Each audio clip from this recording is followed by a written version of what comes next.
Hi, I'm Annalise.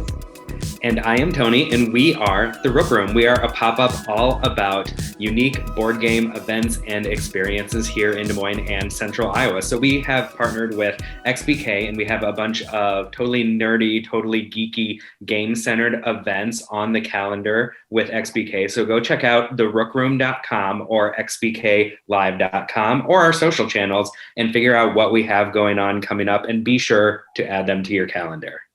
Absolutely. So MAIDS is going to be taking the stage at the upcoming Live, Local, and Loud show at XBK on July 30th. XBK hosts a vinyl happy hour before every one of these shows from 6 to 7 for anyone to come. It's kind of an open house to hang out before the show. There's discounted drinks. They spin vinyl. It's a great time.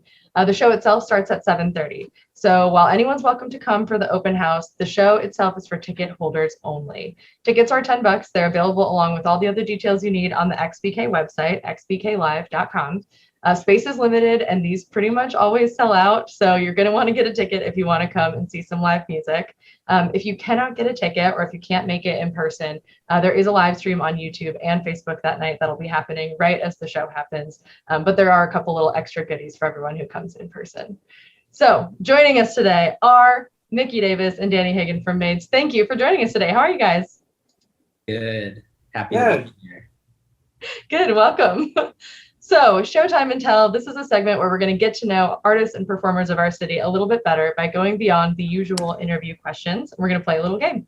So how this works, in case you're new to this, is we're going to give them a couple of prompts, ask them to find a couple of things around their home, and then bring them back and we'll talk about them. Easy. You guys ready to play? Let's do it. Okay. Here are the two things we need you to go get. The most unique thing in the room that you're in right now, and an item that you would take with you to a deserted island. Okay, you ready? Yes. All right, let's see it. Okay. Okay. This will be very good for Danny. I can't wait to see what his deserted island work item is. Yeah, I don't. If I was at my office, I don't know what I would bring. I'm just overwhelmed by choices right now, quite honestly. You should send a couple to Danny. I know. All right, I'm ready. All right, I'm very interested to see what you can find. You win the prize for being first, too. Mm-hmm. That's what's important. Tony is. Nikki and I, so we've bonded in life over not being competitive, but being high achievers. Like there's this like very fine line between the two of them, which is like, I want to get it right. I don't care if I'm first. Wow, that's like such a great dynamic for a band or for two people to work together. It's like, want to get it done, but I don't have to do it better. You know, I want to get it done very good. My wife and I settle on, our saying in our house is, she's always right and I'm never wrong. That's pretty good. That's pretty good. Our saying in our house is full ass everything. So we never half-ass anything. That's good. Okay, cool. So what happens when one of you though is like, The other one is like, get that other ass cheek going. That's right. Yeah. I noticed you're needing another half-ass today. I'll give you half of my ass so we can full ass. Exactly. Okay, well, let's see the most unique thing in the rooms that you're in right now. Mickey, you want to start? This. Oh my gosh. I bought it in Mongolia, and it's unique because it was like one of my favorite things I ever bought, but then it broke into like a billion pieces when I brought it home. And so it's all glued back together. So if you look at it from far away, it looks really amazing. And if you get closer, it's like really literally like a jumbled up puzzle that's all glued back together. But I used to travel a lot as a tour manager in a previous job, and I was able to just like collect things as I was going. And this is probably like one of the most unique things that I have in this room. Absolutely. And very unique cracks upon your unique thing. Yeah. Also. Yeah. Danny, what do you have? I think I like slashed. It does. Yeah. It's like it worn in battle or something. I don't know. But yeah, you can really see it on the back how broken and messed up it is. Still That's cool. awesome. Very cool. Yeah. What have you got, Danny, for us? Most unique item. I'm excited. I know. I'm in like a work room inside of my office. So it's pretty limited. I'm sitting on like a caramel colored couch that I think is pretty unique. But I'm actually going to point to this lamp here. Beautiful. I think it's only going to be limited to the idea that it's hyper functional and we never use it. like it's like the perfect light, but as you can see, like this room, like from like the lighting around me is really bright here. And there's no way to turn the switch off because it's automatic. And so we didn't put much thought process into having control over that. And while also wanting to have nice design and a comfortable couch to sit on, I would say the most unique thing in this room is this lamp because it's never been used. The most beautiful lamp that'll never be used. I really love your lamp statue. It's very cool. Yeah. yes, that's one of a kind, right? It actually doesn't even have a plug-in. It's no intent to be used. Strictly decor. Okay. That Good works. decor. I don't have one of those. No. That's right. All right, then let's see your deserted island item, Mickey. Okay, so I would bring my Grado headphones. I love these headphones. I wear them all the time. I go nowhere without them. So this would be my deserted island item. I would hope that the deserted island has a phone with a dongle adapter or like a stereo or something I can plug them into. But if not, I'll just wear them around and, just have them. Yeah. Left there from the previous person stranded. Yeah. Yes. The last person left like a really nice console, and now I just have the headphones to listen to it. Hopefully they had good taste in music.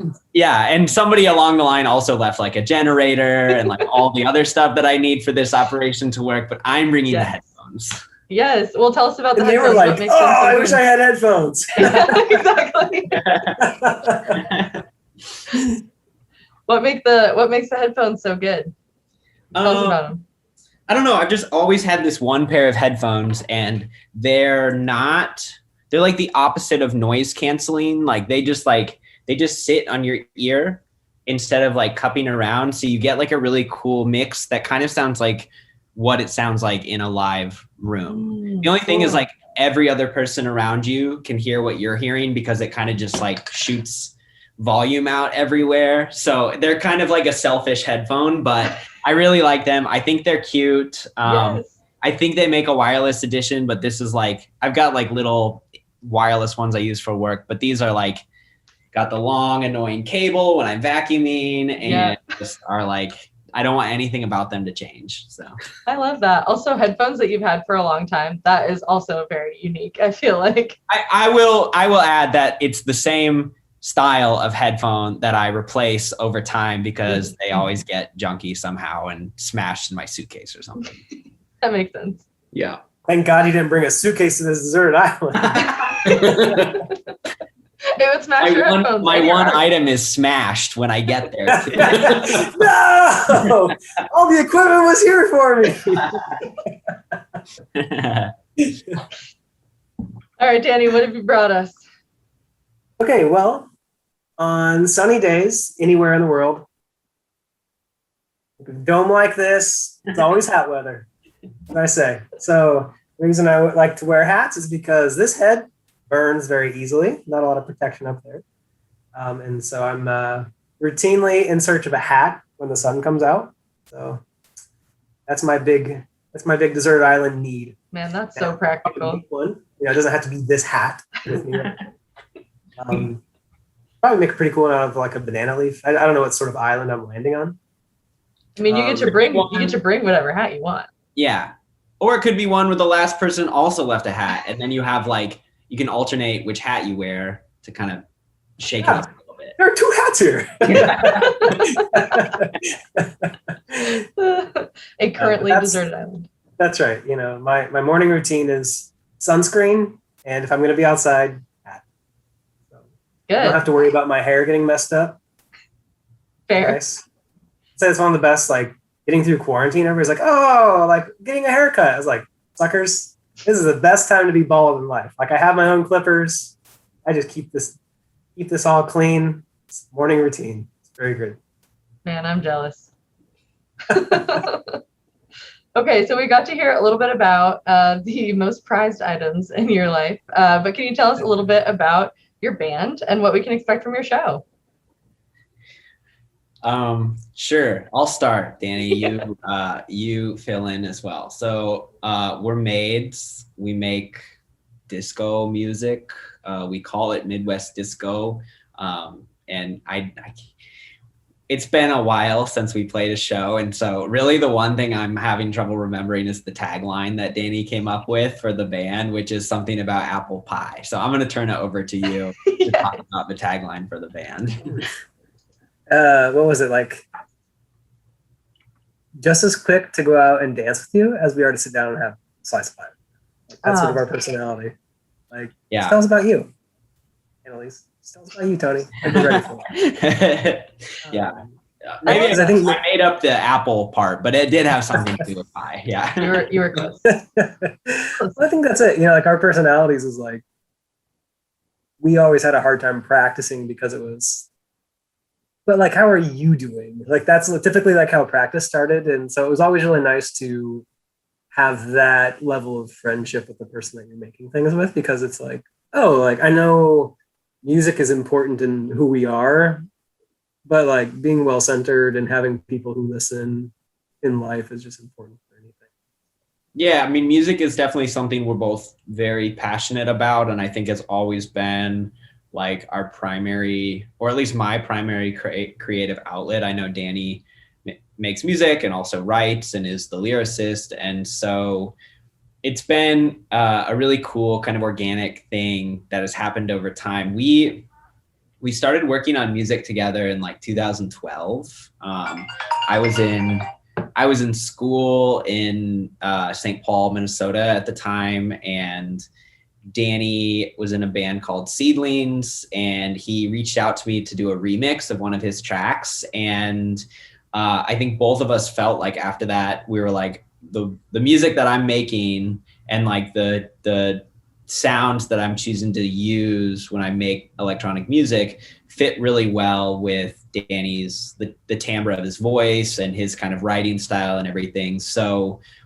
when I moved back, he and I started working together, and the first thing we put out was an EP of covers that we kind of flipped and made our own. And so Danny would record the vocal line of the cover to be like same to the original, and then like I'd either only kind of know the song or know it and just not listen to the actual version, like just listen to the basically the top line of the song and just create something else underneath it. So the actual like content of the songs ended up being really different than the originals, even so much as like, I think it took Danny showing me a couple of the songs for me to listen to them for the first time after we had made our own version. Yeah. So that was a really cool process. And like Danny said, like working on covers is just such a great way to learn one another's like musical styles and choices without starting from scratch. And like, I'm always somebody who likes to like edit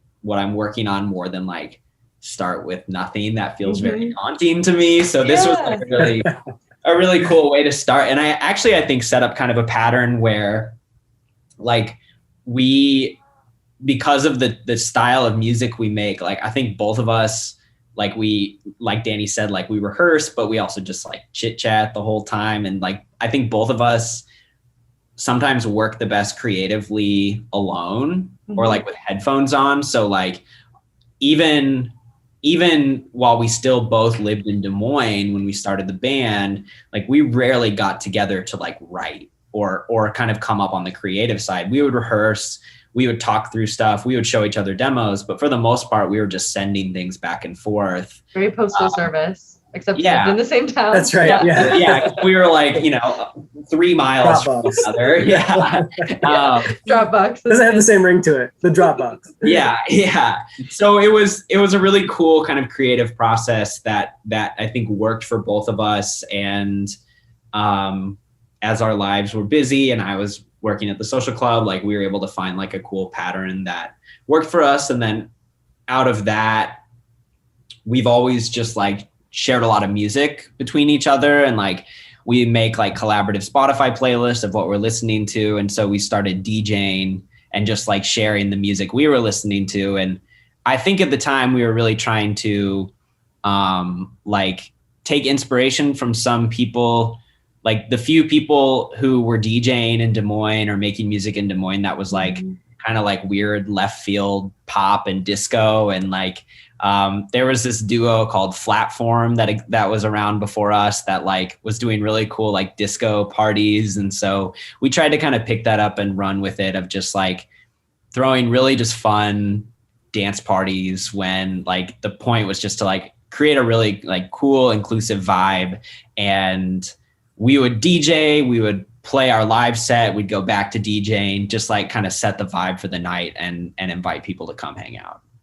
But and it was so strange to go from being in like this like folk pop band that were like 5 of us in there, to just 2 people, and then making a completely different genre of music.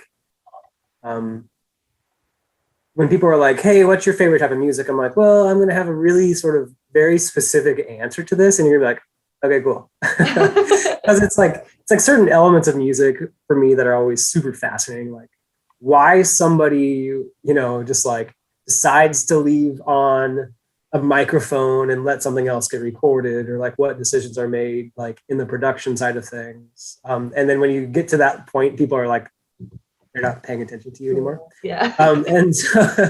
But Mickey and I, when we would get together, like I didn't know how to speak the same musical language as him, because it was like, oh, you're doing things that like seem to me like magic. And so I would sit down and be like, well, how do you make it sound like this? Or how do you do this sort of thing? Like, I don't know what buttons you need to push, or like getting into like create that to then bring it into your recording, like production. Mm-hmm. Yeah. So he was probably sitting there just like, I think I can do that. Like, how do you take this? I remember very early, we were working on the last track, Mickey, of our EP. That was an original. And I was like, can you just like make the snare roll for a really long time and then get really, really loud and then just disappear? He's like, yeah. I was like, do it. Like, do that. Like, and let's really try to stretch this to the point where like, if I think this is weird, it's going to like, I really like to make weird things, like, and make them so that they are digestible. And so it's like between the 2 of us, like, how do you make something weird enough that it can be digested, but different enough that somebody like stops and listens to it? Right. While you're digesting it, you're like, wait a second, what is this?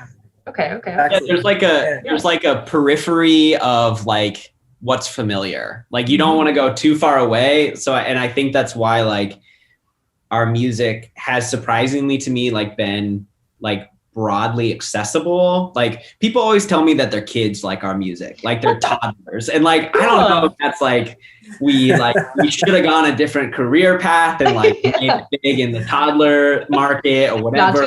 Not too late. There's like a level of accessibility that I think like Danny and I have talked about. Like we want the content to be like unique and drawing a bunch of different inspirations, but we all want it to like groove. Like we want it to be listenable. We want it to be fun, but we also want it to be like weird samples and like things we find, and like trying to like lean on some of our like heroes or idols, like people like Arthur Russell, who's like way out in left field and like from Iowa and nobody knows that. And so like there's a musical nerdery going on in our music that like most people other than us don't know about, but is like, I think our favorite part of the whole thing.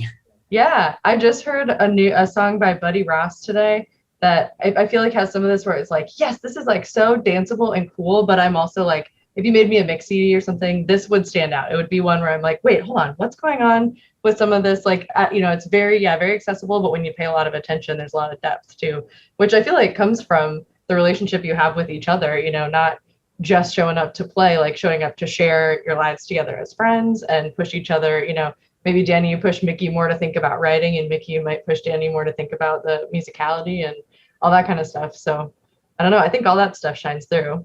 And I remember going to your shows and they're really fun. So I love that. So I used to like, I used to like record in my phone. I would like make these notes, like memos, to Mickey, and I would just like I was traveling for work at the time a lot, and I would like send him like this memo, like he could like hear me close the door and like start driving. It was always like at some point during the demo, the turn signal would turn on, and I'd be like, I'd know that clicking so well that like Danny's in his car, he's driving somewhere and sending me this note. Cool. But it was like perfect, like to have that much time. Like it was a very unique point in my life. So it's been almost 5 years since we played a show as Maids. And in the last 5 years, like a lot has changed. Like my wife and I had a son in January of 2019. So just like becoming a dad changes a lot in your life. And we have another one due in 4 weeks, which is wild. Oh, wow. And so, yeah. And so it's like a lot of life has happened. Actually, one thing I'm thinking about doing for the show is like, hey, since the last, like my banter between sets is going to be, so here's what's happened since we last played. And they're just like, I want some random facts, because a lot of very like big things have happened, but like for us as, people have also happened. But anyways, so like the amount of time I used to have to just like think, like I don't have that anymore. It's like, it was a very special time in my life to have like windshield time. Now it's like I drop my son off at like daycare in the morning and I have 3 minutes to think on my way to work. Like very specific points in time where I'm like, okay, I should just like stop and take this in. And music has always been that for me because of the idea of like, I don't know, when I was young and writing music, I used to like write these songs. I'm like, it was just too much. And so then when I very like, I don't know, I'll say this I graduated college in 2008. So I remember like 2009, Ryan Steer, who's Extravision, he and I have been friends for, gosh, it's coming up on like 17 years now. Wow. It's cool together. But I like remember having this conversation with Ryan. I was like, I think I'm just gonna start writing easy songs. Like I just like, how can you write complex songs if you can't write an easy song? And I was like, I'll be 36 here soon. I think I was 22. So 14 years later, I'm still writing very easy songs. Yeah, why not? But like the idea of like mastering something, like I just felt like the idea of mastering simple songs. And then as I started to think about that over the course of time, pop songs are very simple. The idea of writing something that's 2.5 to 3.5 minutes, you don't have much to say, but what you do need to say, you can either be like, in my feeling has always been, it needs to be important. Mm-hmm. And so I used to write these one-liners. I was like, if it sounds like your dad would have said it, that to me, or your mom, like that to me is always like, I feel like that's it, right? Like you feel like, yeah, you got to preserve that. That's right. And then how do you make that poppy? So that sort of became my challenging, was like, how do you write something that you feel like important, but that it also like relates to like, yeah, I'm having a good time. Yeah, man. I mean, I think brevity can do a lot for, either putting yourself in a box or, deciding that you're going to edit down as much as you can. Like it highlights your message as much as you need it to. Yeah. 5 years ago, this is like a little aside, but, I left Des Moines in 2016, and it's weird because we pretty much stopped playing after I left. I got a job as a tour manager, so I was just like on the road constantly, which was awesome, but left little time for, making music or playing or anything. And when I left, it was like a week before the 2016 election. And like it really, for a variety of reasons, like things have felt so strange. Mm-hmm. Like the world, it has just been like thing after thing after thing. And personally, my wife and I have moved around and like moved to Colorado right before the pandemic and then couldn't meet anyone. And so in this like larger arc, playing music again with Danny and like playing music in Des Moines kind of feels like the like weird crack in the universe that emerged is like, at least for me personally, healing a little bit, because it's just such an awesome thing to be able to play again. But with the show, as Danny mentioned, we haven't played since like 2016. This is going to be a really fun time for us to like revisit the work that we're so passionate about. We were able to record some tracks with Ross Clark from St. Lucia a couple years ago that have never actually been released. And so we'll be playing those that we're pretty excited about. And hopefully have some cool kind of guest spots throughout the concert as well. And it's just, I'm hopeful it's going to be just like a really cool like celebration of the fact that we can all be in a room listening to music again, and that like we are doing this thing that we love, and hopefully people are loving it while they are there. And then both of us will both of our wives will have kids in the following 2 months. And so we'll have another show in another 5 years or so. Yeah, exactly. Time. But no, we're really excited, and it'll be really cool to do another show at this awesome new venue, as kind of the excitement for live music and appetite for live music returns. Yes, there is no more exciting and friendly room than playing at XBK. It's such a family. Awesome. I mean, it's been, 2016 to now, so much has happened here, and like watching Waterworks pop up and Hinterland continue to grow and XBK, like it's just cool to see what's happening here. And I think we both feel like lucky to be a part of it again and come out of retirement to do a show. But it's a really cool vibe, and I'm really looking forward to it. Yeah, us too. We're excited too. And we just want to say a quick reminder also that you can see MAIDS on stage at XBK coming up this Friday, July 30th at 7:30 p.m. And don't forget about that vinyl happy hour going from 6 to 7 right beforehand. Great drinks, great time. So you don't want to miss that either. But definitely get your tickets for this show. The tickets are limited. They're available now at xbklive.com. These have been selling out. So a reminder, do get these tickets while they're good, and you don't want to miss this at all. So of course you can stream it online at YouTube and Facebook too. If you're out of town or if you have to miss it for some reason, you can still see this awesome show. So don't miss it no matter what, either in person or streaming online. Mickey and Danny, this was awesome. Hopefully you guys had as much fun as we did. Absolutely. Yes, thanks for having us. This is great. Good. Well, we can't wait. Can't wait for your show. We'll see you then. Yeah. Bye, everyone. Bye.